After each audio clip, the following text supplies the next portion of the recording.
Magandang araw mga bata at sa mga magulang nakaantabay sa kanilang mga anak. Muli, ako si Sir A, ang iyong online teacher.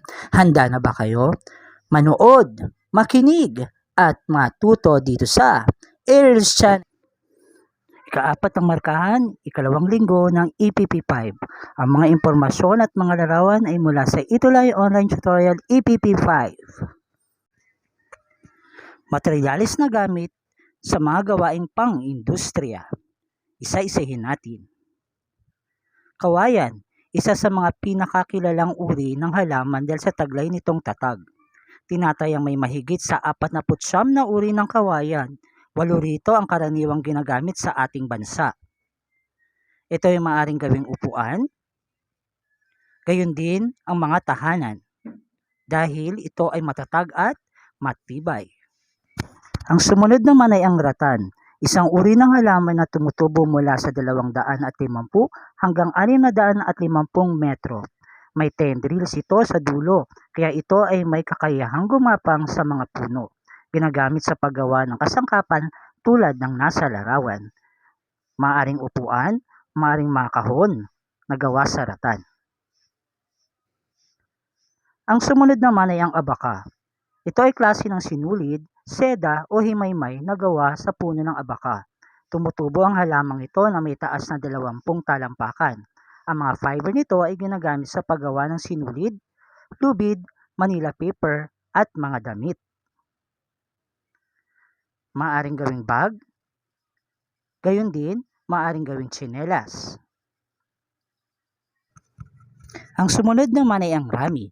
Ito ay tinatawag ring amiray at rami nitan sa Ingles. Tumutubo sa lugar na may mainit na klima. Ito ay ginagamit sa paggawa ng tela, ang fiber nito. Sumunod naman ang pinya. Ito ay may pangalan na Ananas comossus at marami itong mata. Ang fiber nito ay ginagamit sa paggawa naman ng tela at papel dahil sa taglay nitong pino, puti, lambot at pagkasutla. Maaring gawing banig, gayon din ang sablay na ginagamit kapag mayroong graduation. Sumunod naman ay ang niyog, isang uri ng palmera na lumalaki hanggang 25 metro pataas. Tinatawag na tree of life dahil sa dami nitong gamit at taglay. Tumutubo ito sa iba't ibang bahagi ng Pilipinas. Maaring gawing muebles o mga kasangkapan, gayon din maaari itong gawing inumin. Sumunod naman ay ang kahoy. Tumutukoy sa matigas na bahagi ng puno.